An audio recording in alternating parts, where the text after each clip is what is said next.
The Season of Discovery has been out for a few weeks now, and it has been quite a ride. A lot of adventurers are leveling to 40, they're getting their runes, they're hitting up the Blood Moon event, and even completing Nomergon as well. And personally, I've been having a very good time with Season of Discovery, partially because I play a very desirable and strong class in a priest.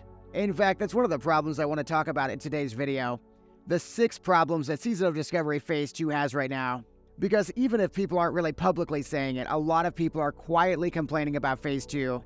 I want to get ahead of it and have a very good discussion in the comments as well to help Blizzard out. If we can all offer some solutions, maybe we can get some of these problems fixed before they become really big issues.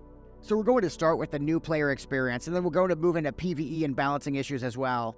Then we'll be talking about the issues with PvP and the gold making as well.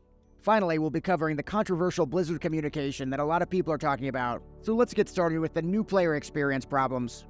Rajirio brought up a very good point here in my 10 things to do at level 40 video. What should a new player do first? What runes should they get? What activities in the game should they focus on? There's really no clear path on what to do first. On one hand, maybe that's a good thing. A sort of attempt to bring back the 2004 mindset from the game where you can pretty much do just whatever you want. On the other hand, we have the modern Blizzard approach to things. That go, go, go mindset, and that fear of missing out baked into every aspect of promotion and discussion about the game. So my original hope with Season of Discovery was that the gated leveling system would finally allow new players to join and catch up at a relaxed pace, no stress. And sure, some players are having that experience. I hope quite a few are. Quick note here that there's been some big changes to leveling while I was editing the video. There is now going to be a 100% XP bonus all the way to level 39. I know a lot of people are struggling not only with hitting level 40, but also collecting their 18 runes. An example being the Shredder turbochargers for your Grisby rune. Those are over 1.5 gold each on my server. I really don't know where a new player is going to get that kind of gold. And with way less people leveling in the 1 to 25 bracket, you just have less people to help you out with runes. You basically have to solo everything, and there's no chance of summoners. On my Hunter, for example, I'll have to run all the way to Wetlands to get Aspect of the Lion. Even at level 20, I still haven't bothered to spend the 45 minutes traveling to get it.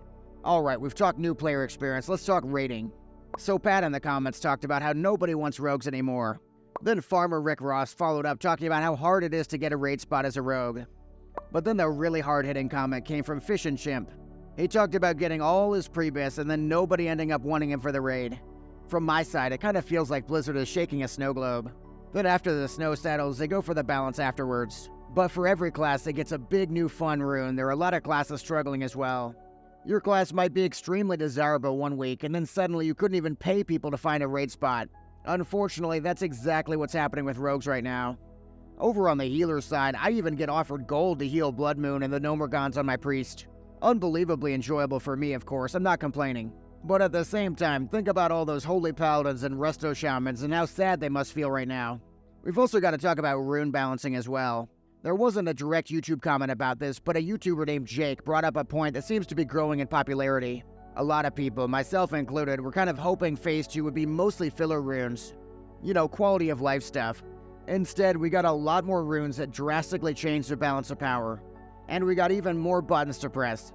Don't get me wrong, Dispersion is one of the most fun abilities in the entire game. But by the end game, I expect to have 4 full skill bars of rune abilities to press on top of my rotation. It's just gonna be too much.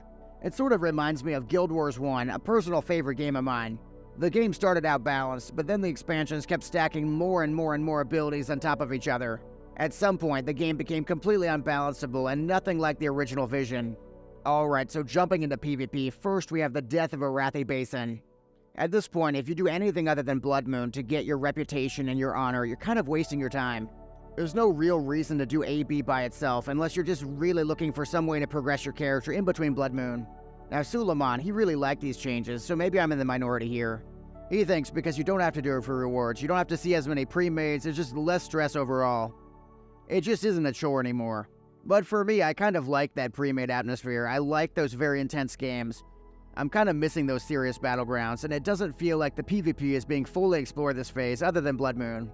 Alright, speaking of Blood Moon, we've got to talk about the lag and the layering issues.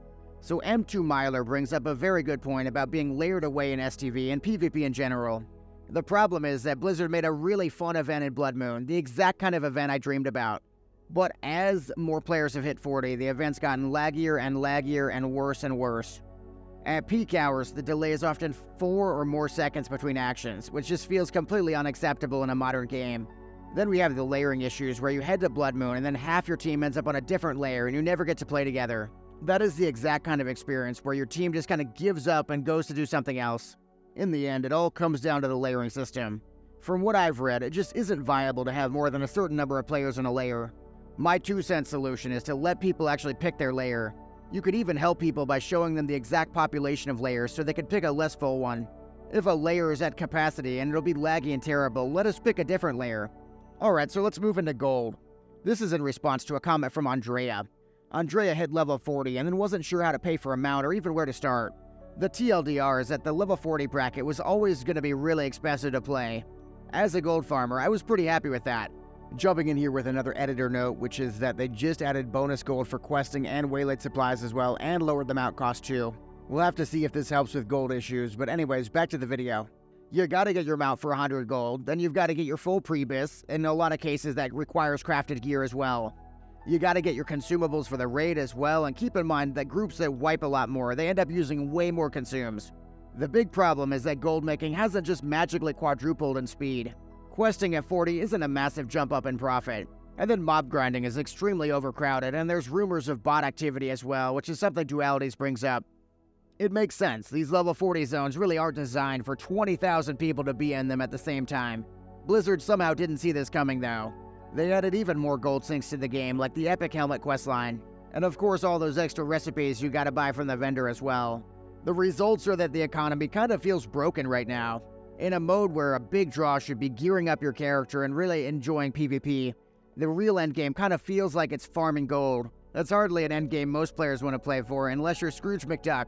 Moving the needle to getting 20,000 subscribers though only takes you subscribing to the channel. Come on now, I'd really appreciate it. Alright, so our last complaint is communication. So Blizzard with Season of Discovery really went in and tried to recreate that RuneScape style feeling. You know, where the devs talk to the players, they respond to their comments, they implement their ideas. And hey, in pretty much all cases, the devs seem like really cool, very nice, genuine people. But there is a downside where it feels almost too easy to pressure the devs to change things. Here's a complaint about gold farming that got tweeted to a Grind. 2 days later, waylaid supplies get changed to become a more viable gold maker. And then a Grind tweeted about balance changes and dozens of players hit up the replies as quickly as possible. There's like a new gold rush of lobbying to try to get things changed. And that lobbying actually seems to work, believe it or not. Here's an example of my 2019 guild leader complaining about the paladin changes and then getting immediately rewarded. 2 complaints, 2 changes, and not bad changes mind you, they seem solid. But it's starting to feel like anything in the game can be changed if we complain enough. In a lot of cases, the devs should know better than we do, at least for the long-term health of the game. So these are my 6 big concerns for Phase 2 of Season of Discovery. I would like to hear your concerns as well, so definitely voice them in the comments below. And then I know you definitely need more gold for Phase 2 and Phase 3 as well. I've got the perfect video with all of my gold farming secrets so you can make a ton of gold in no time at all. Check that video out next.